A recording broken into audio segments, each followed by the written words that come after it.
इस समय हम प्राकृतिक चिकित्सा केंद्र बापू नगर जयपुर में खड़े हैं। मैं यहाँ पर 8 दिनों से चिकित्सा ले रहा था और मेरे इसमें कुछ अनुभव भी हैं जो बाद में मैं अपने फेसबुक पे लिखूँगा। इसमें यहाँ के महामंत्री जो इस संस्था को, इस इकाई को चलाते हैं, उसमें जो महामंत्री हैं कुलभूषण बैराठ जी, उनके साथ हमारी गुफ्तगू होगी, बातचीत होगी। उस बातचीत के अंश हम आपके साथ शेयर करेंगे, उनके साथ बात करते हैं। ये यहाँ का जूस सेंटर, जहाँ से रोगियों को जूस दिया जाता है।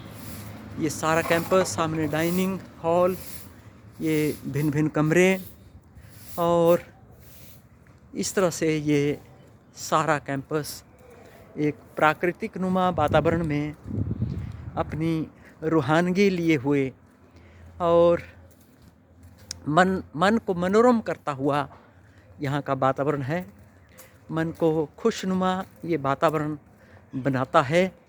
तो इस संस्था को जो इतनी जील के साथ, इतनी क्रियाशीलता के साथ, इतनी लगन के साथ जो चला रहे हैं, तो उनके साथ अभी हम बातचीत करेंगे। यहाँ के कुछ कर्मी सुबह सुबह इस समय 7:30 पौने 8 बज रहे हैं, ये सफाई में लगे हैं। इधर महिला क्षेत्र है जहाँ महिलाओं का ट्रीटमेंट होता है।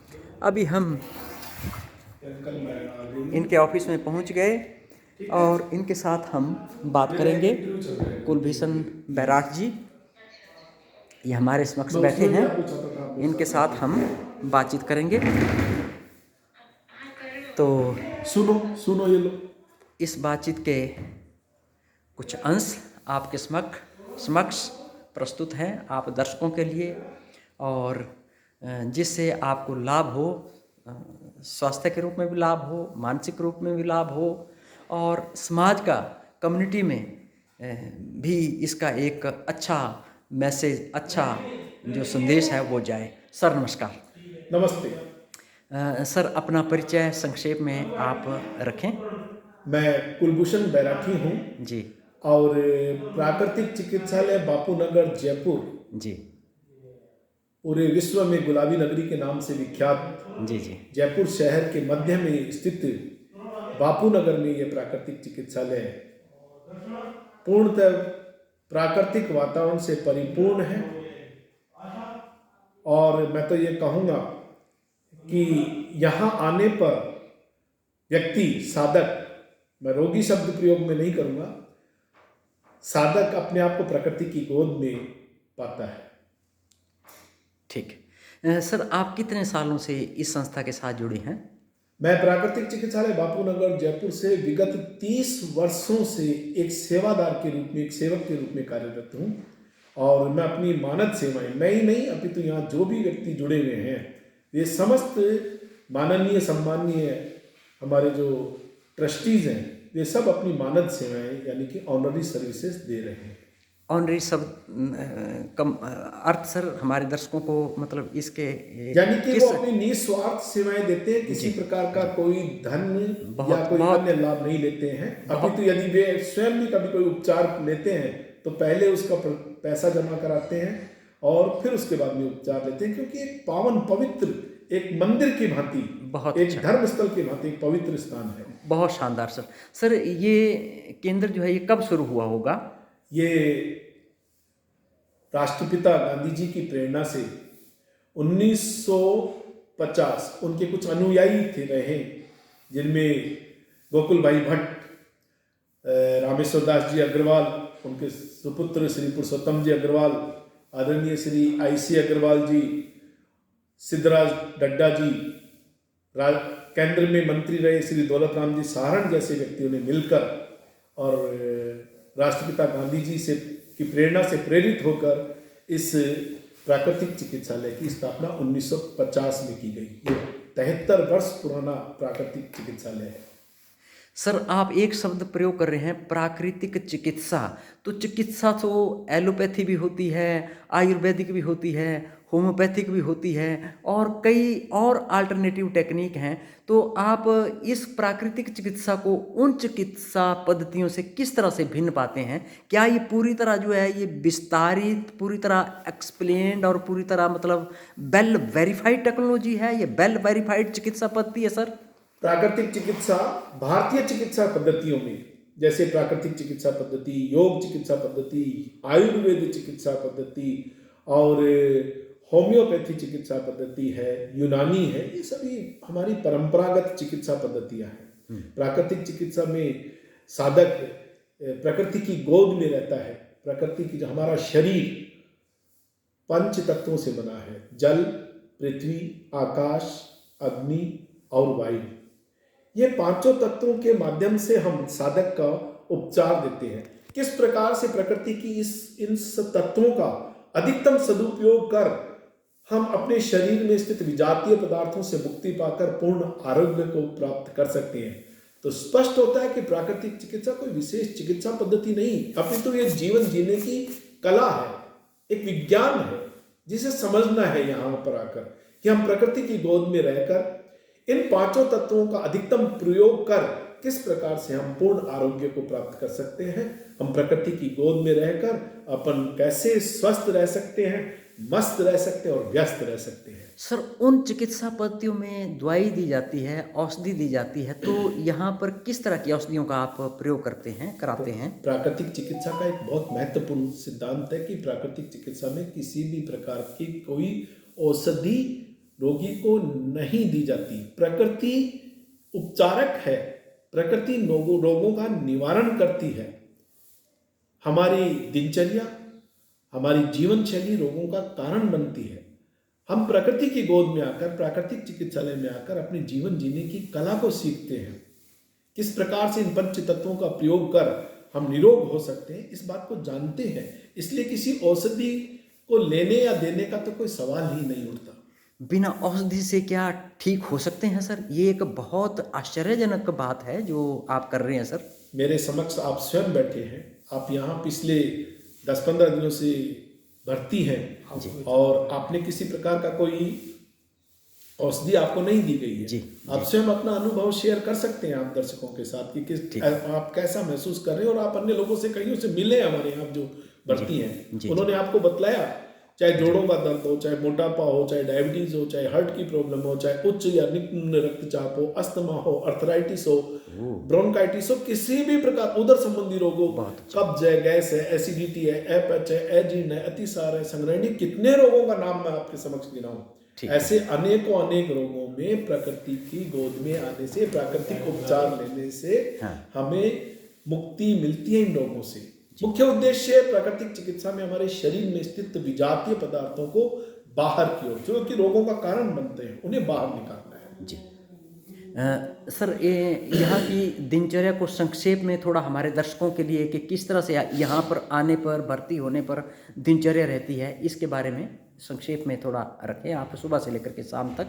मैं बार बार एक ही निवेदन कर रहा हूँ कि जो हमारी जीवन शैली है जी, वो प्राकृतिक रूप दिया जाता है उसे। जी, प्रातः ब्रह्म मुहूर्त में उठना, शौच आदि क्रियाओं से निवृत्त होना, जी, फिर कुछ विशेष प्रकार के जल हमारे द्वारा हमारे भोजनालय में साधकों को, रोगी नहीं शब्द प्रयोग करूंगा, साधकों को दिए जाते हैं। जैसे सौंफ का गर्म पानी दिया जाता है, मेथी का गर्म पानी दिया जाता है, सादा गर्म पानी दिया जाता है, त्रिफला का गर्म पानी दिया जाता है। जैसे उसके शरीर की प्रकृति है, जैसे शरीर की आवश्यकता, उसके अनुरूप जो है साधक को हम वो जल पान करवाते हैं। जल पान करवाने के बाद में हम योग भवन बना हुआ है हमारा बड़ा सुंदर, आप निश्चित रूप से उसमें दिखाएंगे, वहाँ योग का अभ्यास किया जाता है।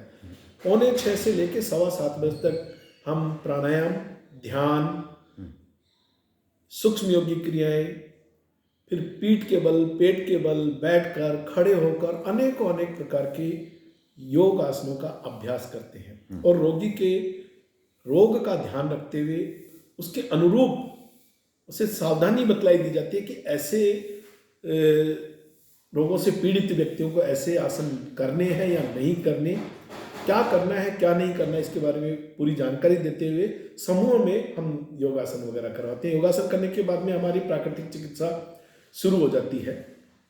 प्राकृतिक चिकित्सा में हम सर्वप्रथम साधक को जैसे षटकर्म की क्रिया, षटकर्म में जैसे मुख्यतः कपालभाति तो हम प्राणायाम के समय कर ही लेते हैं। प्राय जैसे कुंजल है, कुंजर बोला जाता है, कुंजल नहीं, कुंजर की क्रिया है, गजकर्णी क्रिया भी जिसे कहा जाता है, जल नेति है, रबड़ नेति है, सूत्र नेति है, बस्ती की क्रिया, एनिमा की क्रिया जिसे बोला जाएगा। ऐसी क्रियाओं के द्वारा उनके भीतरी शरीर का शुद्धिकरण किया जाता है। जब यह क्रिया होती है तो आधे रोग तो उनसे दूर हो जाते हैं। उसके बाद में साधक का सीधा पीठ के बल लेटाकर उसके पेट पर, उदर पर गर्म ठंडा सेक दिया जाता है। फिर 24 घंटे पहले भिगोई हुई मिट्टी का मिट्टी लेप, मिट्टी पट्टी जिसे कहा जाता है, वो उदर पर दी जाती है, नाभि से नीचे पेडू के क्षेत्र पर। उसके बाद में जैसा रोग के अनुसार आवश्यकता होती है, किसी जैसी रोगी की जो विजातीय पदार्थ किस प्रकार से बाहर आ सकते हैं, उसमें अनेक उपचार हैं, जैसे कटी स्नान है। सर ये पेड़ू मतलब आपका मतलब पेड़ू शब्द से आपका तात्पर्य नाभि से नीचे, नाभि की और जननेंद्रिय से ऊपर का शरीर जो है ना, उसे पेडू कहा जाता है। ठीक है, एब्डोमेन जिसे कहा जाता है इंग्लिश में। जी जी। और इसके बाद में हम जो है उस साधक को मिट्टी पट्टी देने के बाद में एनिमा देते हैं, बस्ती की क्रिया करवाई जाती है। एनिमा के द्वारा उसके पेट का सारा शोध जो गंदगी है वो बाहर निकाल दी जाती है। फिर साधक को कटी स्नान भी तरह विभिन्न प्रकार के होते हैं, जैसे ठंडा कटी स्नान, केवल गर्म कटी स्नान, निवाया कटी स्नान, और गर्म और ठंडा दोनों एक साथ भी दिए जाते हैं। जब आप यहाँ आएंगे तो आप इसका एहसास किया जाएगा कि कटी बस्ती किस प्रकार, कटी स्नान किस प्रकार से किया जाता है। पाद स्नान, या जब आप इसको कवर करें तो आप पाद स्नान, कोई हमारा साधक ले रहा हो तो उसको दिखाइएगा। फिर पाद स्नान के बाद चद्दर लपेट भी होती है। चद्दर लपेट के साथ में स्पाइन बाथ होता है, रीढ़ की हड्डी का स्नान होता है। फुल टब बाथ दिया जाता है, स्टीम बाथ दिया जाता है, सोना बाथ दिया जाता है। अलग अलग रोगियों को अलग अलग, एक साथ एक दिन में नहीं दिए जाते, रोग के अनुसार दिया जाता है और बदल बदल कर दिया जाता है, जिससे कि विजातीय पदार्थों का शरीर से विसर्जन हो। वे विसर्जित होंगे तो शरीर निखर कर बाहर, स्वस्थ शरीर निखर कर एक निरोग काया की प्राप्ति होगी। और इसके साथ में अभ्यंग जिसे हम मालिश आम भाषा की भाषा में कहते हैं, विभिन्न प्रकार की कई तरीके की मालिश दी जाती है, जैसे आधे शरीर की मालिश, हाथ पैरों की, पीठ की मालिश, पेट की मालिश, सिर की मालिश, अलग अलग प्रकार की मालिश देते हैं। और पूरे शरीर की मालिश भी दी जाती है। और मालिश को देने का भी अलग अलग तेलों का प्रयोग किया जाता है। साधारण सरसों का तेल भी हो सकता है, औषधीय तेल भी हो सकता है, महानारायण तेल भी हो सकता है, जैसा डॉक्टर उचित समझते हैं उसके रोग के अनुसार। चिकित्सक, प्राकृतिक चिकित्सक हमारे यहाँ 3 हैं। डॉक्टर किरण गुप्ता जो वरिष्ठ प्राकृतिक चिकित्सक है, डॉक्टर दिलीप सारण वरिष्ठ प्राकृतिक चिकित्सक हैं, और BNMIS के बहुत ही पारंगत प्राकृतिक चिकित्सक अक्षय कुमार भी हमारे पास हैं। तो इस प्रकार यहाँ इस प्रकार से हमारे पास फिजियोथेरेपी का भी ट्रीटमेंट होता है, एक्यूप्रेशर का भी होता है, जैसे रोग की आवश्यकता होती है। मैं तो आप लोग आपके इस लोकप्रिय चैनल के माध्यम से आम नागरिक से, आम साधक से अनुरोध करूंगा कि अमिताभ बच्चन का वो वाक्य मेरे को याद आता है कि एक बार तो पधारें आप इस गुलाबी नगरी के प्राकृतिक चिकित्सालय में। हम आपकी सेवा के लिए, आपके स्वागत के लिए तत्पर हैं। आइए, आपका स्वागत करते हैं। सर मैंने ये देखा है, अपने तजर्बे से भी देखा है, और जैसे और जो प्राकृतिक चिकित्सा के केंद्र हैं उनके जो रेट हैं वहाँ पर जो वो लिया जाता है, हम पे करते हैं, तो यहाँ पर बहुत ही कम है, बहुत ही नॉमिनल है। ऐसा क्यों है सर? बहुत सुंदर प्रश्न है। प्राकृतिक चिकित्सा, ये जो हमारा प्राकृतिक चिकित्सालय है उसका उद्देश्य धन कमाना नहीं है। इसमें जितने भी ट्रस्टी जुड़े हुए हैं, चाहे वे गोपाल गुप्ता जी हो, अतुल अग्रवाल जी हो, चाहे शीला जी अग्रवाल हो, चाहे धर्मवीर जी कटेवा हो, श्री कृष्ण कुमार सारण साहब हैं, रमाकांत जी लाखोटिया हैं, गोपाल जी माछर हैं, मैं स्वयं हूँ। हमारे जीवन का उद्देश्य आम जन की सेवा करना है। IC अग्रवाल जी जो इस ट्रस्ट के अध्यक्ष हैं, हर व्यक्ति का उद्देश्य आम जन की निरोग पहुंचाना है, रोगियों को स्वस्थ बनाना है। धन कमाने के लिए तो जगह जगह व्यवसायिक केंद्र खुले में, हमारा वो उद्देश्य नहीं है। हम ये चाहते हैं कि यहाँ व्यक्ति आए। मत आपको जानकर आश्चर्य होगा कि हम 350 रुपये में जो जनरल वार्ड है उसके अंदर दोनों टाइम का ट्रीटमेंट भी देते हैं, उसमें आवासीय सुविधा भी है और उसमें भोजन सुविधा भी इंक्लूड है 350 रुपये में। तो मेरा प्रश्न ये है सर कि इतने नॉमिनल फीस में, इतने नॉमिनल चार्जेस में, क्या आज की डेट में, आज की तिथि में इतना बड़ा इंस्टीट्यूट, इतना बड़ा संस्थान रन करना क्या संभव है? ये आप धन की व्यवस्था कैसे करते हैं? यदि आपकी भावनाएं शुद्ध हैं, पावन हैं, पवित्र हैं और वफादारी और ईमानदारी से आप कार्य कर रहे हैं तो ये संभव है। दान राशि भी हम लोगों को प्राप्त हो जाती है, इसलिए उस प्राप्त धन का सदुपयोग किया जाए तो ये संभव है। सर, ये जो आपका इंटरव्यू है, ये जो आपका साक्षात्कार जो मैंने लिया, ये मेरे YouTube चैनल पर भी प्रसारित होगा, मेरे फेसबुक पे भी होगा।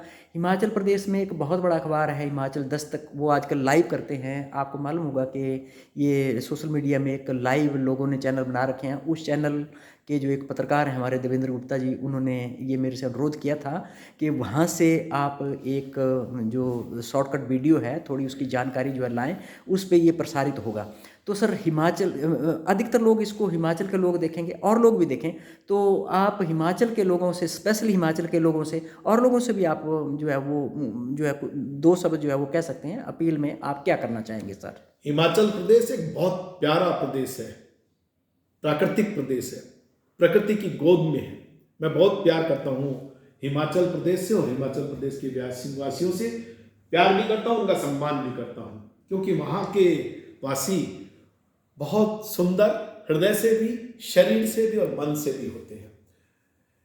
वे बड़े शुद्ध और सरल भाषी होते हैं, मृदु भाषी होते हैं।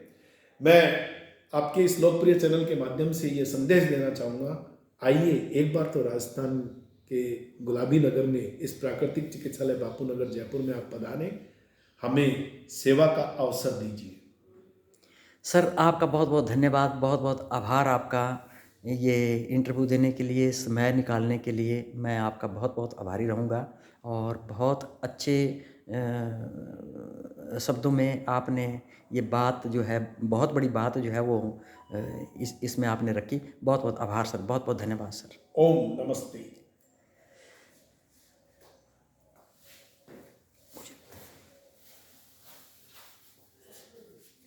इसको मेरी तरफ घुमा दो। जी नमस्कार। बहुत बहुत आभार, बहुत बहुत धन्यवाद।